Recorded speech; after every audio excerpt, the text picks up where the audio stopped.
ফুটবলের মানচিত্রে দুই শহরের দূরত্বটা কয়েকশো কিলোমিটারের। দুটি শহর মাদ্রিদ ও বার্সেলোনা। একই দেশের দুই ক্লাবের যে লড়াই খেলাই শুরু হয়েছিল তা ধীরে ধীরে রূপ নিয়েছে সংস্কৃতি আর অনুভূতির যুদ্ধে। যে উত্তাপ আসে স্মৃতি থেকে, ইতিহাস থেকে, দাবিদারিত্ব থেকে। ফুটবল রূপ নিয়েছে শহরের সংস্কৃতির, আদর্শের, মানুষের অনুভূতির রক্ত গরম করা গল্পে। শতাধিক বছরের এই দ্বন্দ্বে কে কাকে হারালো সেটা হয়তো প্রশ্ন নয়, প্রশ্ন হলো কে কাকে ভুলে থাকতে পারলো। উত্তর কেউ না। এল ক্লাসিকো নামক যুদ্ধের দামামা বাজতে শুরু করে অনেকটা আগে থেকেই। শুরুটা আগে, উত্তেজনা জমে থাকে সপ্তাহ জুড়ে, শহর জুড়ে, রাস্তা জুড়ে, ক্যাফের আলোয়, মেট্রোর কামরায়। ক্যাম্প নূর দেয়ালে আঁকা হয় প্রত্যাশা, বের্নাবুর সাদা আসনগুলো গিলে ফেলে প্রতিটি নিঃশ্বাস। মাদ্রিদের সন্ধ্যায় টাপাস বারে চেয়ারের মেটালের শব্দেও শোনা যায় প্রত্যাশার ধ্বনি।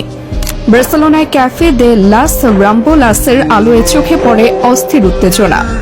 প্রায় শতবর্ষের এই প্রতিদ্বন্দ্বিতায় এখন পর্যন্ত দুই দল একে অপরের বিপক্ষে প্রতিযোগিতামূলক ম্যাচ খেলেছে মোট 261টি। আর সেই দীর্ঘ যাত্রার পরিসংখ্যানে সামান্য ব্যবধানে এগিয়ে রয়েছে রিয়াল মাদ্রিদ। রিয়াল মাদ্রিদ জয় পেয়েছে 105 বার, বার্সেলোনা জিতেছে 104 ম্যাচ, আর 52টি ম্যাচ শেষ হয়েছে ড্রয়ে। অর্থাৎ দুই দলের মধ্যে ব্যবধান মাত্র একটি জয়। কি নিখুঁত ভারসাম্য! লা লিগায় সামান্য ব্যবধানে এগিয়ে রিয়াল মাদ্রিদ, ৭৯ বনাম ৭৬ জয়। যদিও কোপা দেল রেতে বেশি জয় রয়েছে বার্সেলোনা। তাদের 17 জয়ের বিপরীতে রিয়ালের আছে 13 জয়। সুপার কোপা দে স্পেনা এবং চ্যাম্পিয়ন্স লিগের মুখোমুখিতে আবার সুবিধা রিয়ালের দিকেই।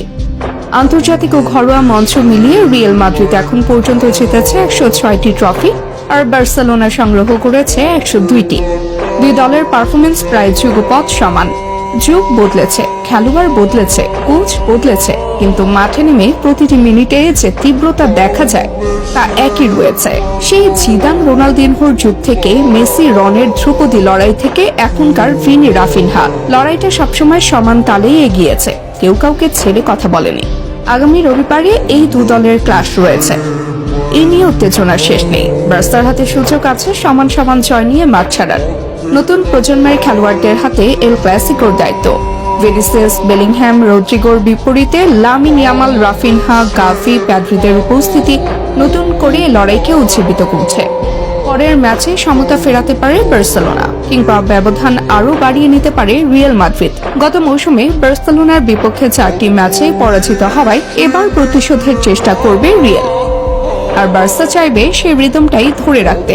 বার্সেলোনা কি পারবে গত সিজনের মতো এইবারও রিয়ালকে বিপর্যস্ত করতে?